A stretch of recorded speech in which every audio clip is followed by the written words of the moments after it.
How to delete all messages in Messenger. Hi everyone, welcome back to a new video. In this video, we're gonna learn how we can delete all messages in Messenger. So without any delay, let's start with the process on how we can do it. But before that, don't forget to hit that like, share, and subscribe icon.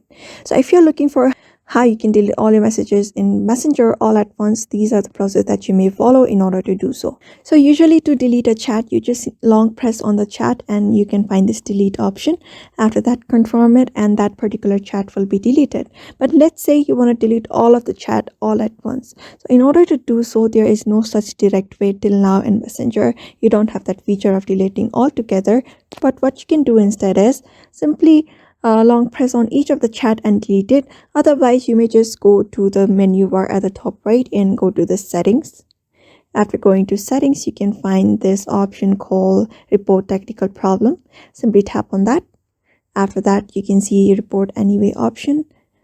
Just go on there and just ask Messenger to delete all of your messages all at once, like hello Messenger, I want to delete all my messages all at once. You may just tap on send. After that, Messenger customer service may try to help you delete all of your chats. Otherwise, you may simply delete your whole account in order to do so, and those are the process that you may follow in order to delete your chats in Messenger all at once. So I hope this video was helpful to you, and thank you for watching this video.